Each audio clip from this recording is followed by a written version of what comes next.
Now, we all say we love each other, we love things, we love people, we love children, we love parents, we love friends, we love lovers, we love beloveds. We are loving all the time. Then what's the difference? Are we not experiencing love already? Not really. Because when we say we love somebody, what we are doing is that we are expressing our interest in somebody, expressing our fantasy about somebody, and we are expressing our desire to have somebody or have something. We can love a thing, an object, or we can love a person. We are expressing our interest to possess that thing, to make it one's own. And how does it operate? What we call love here is operating by there being constantly an awareness of two.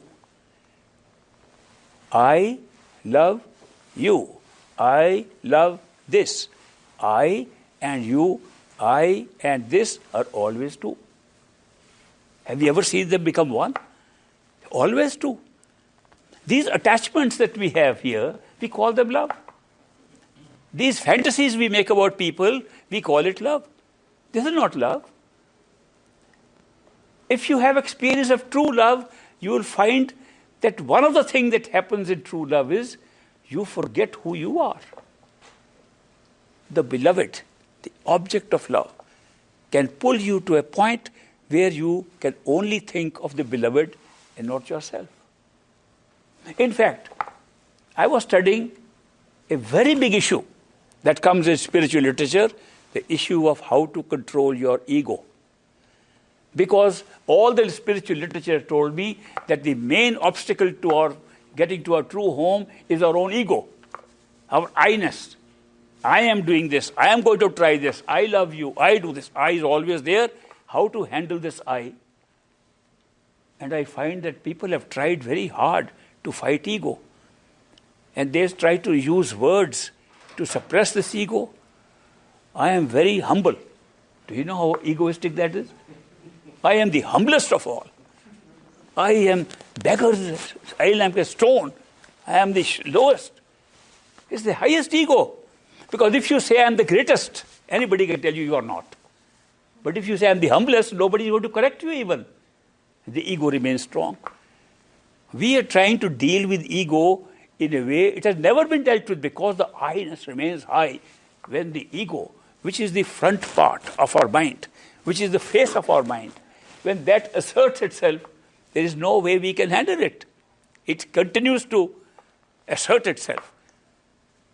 Therefore, I found out that the only time when we forget the I is when we are in true love.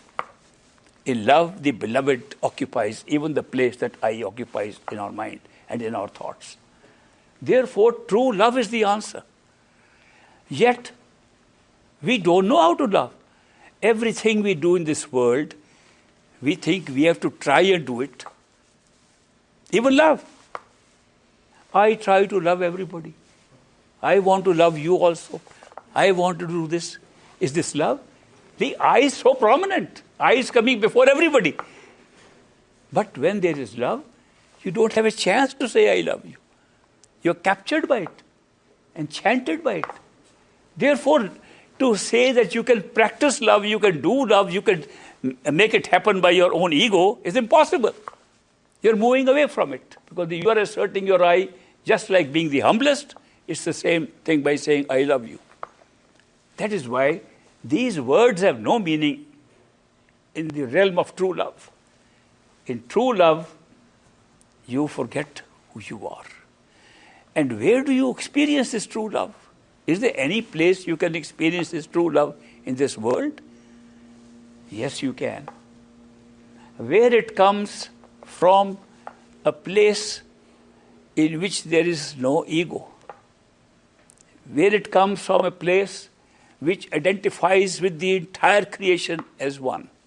Where it comes from, if it comes from our true home, if it comes from totality of consciousness, if it comes from that where there is no division, if it comes from that source, it is true love.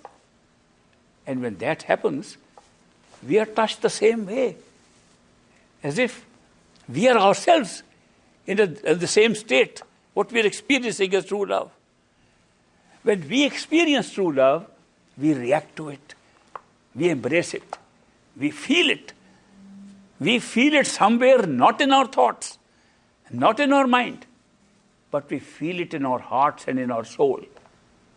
And when we feel it, we feel like reacting in a way which is called by another word, devotion. We get devoted. Wherever we have experienced true love, we feel devoted. The relationship of love and devotion is so close. Love is experienced and leads to devotion. That is why the way to our true home is love and devotion. There is a possibility to experience true love in this world. It will come from somebody, a person, a human being, like ourselves. It won't come from stones and walls and buildings or trees and plants. It won't come from there. You can appreciate all this. You can appreciate all the beauty. But true love will be experienced from a human being who is expressing that love, not by trying to express, but it flows from the consciousness of that human being coming from totality of consciousness, our true home. Such a person, a human being, who comes in our life, at any time in our life, who comes and the love flows from that point, where his consciousness is, and his consciousness is and the totality of consciousness in our true home, that love will hit us. And when will it hit us? It will hit us the most when we are looking towards our true home and seeking. If you're not seeking, it won't hit us, because our attention, our direction is somewhere else. But if we are seekers for the very thing from where this love is coming, it hits us. It hits us in a very deep sense. It hits us in a strange way because we can't explain it. It's not a mental thing.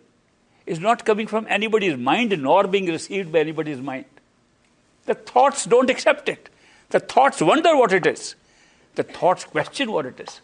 The thoughts doubt if it is there. The mind will question all this, but still it comes. You will feel like the thoughts are saying, this is some kind of a trap, I don't want to get into it, and you will still go into it. It's that kind of a thing.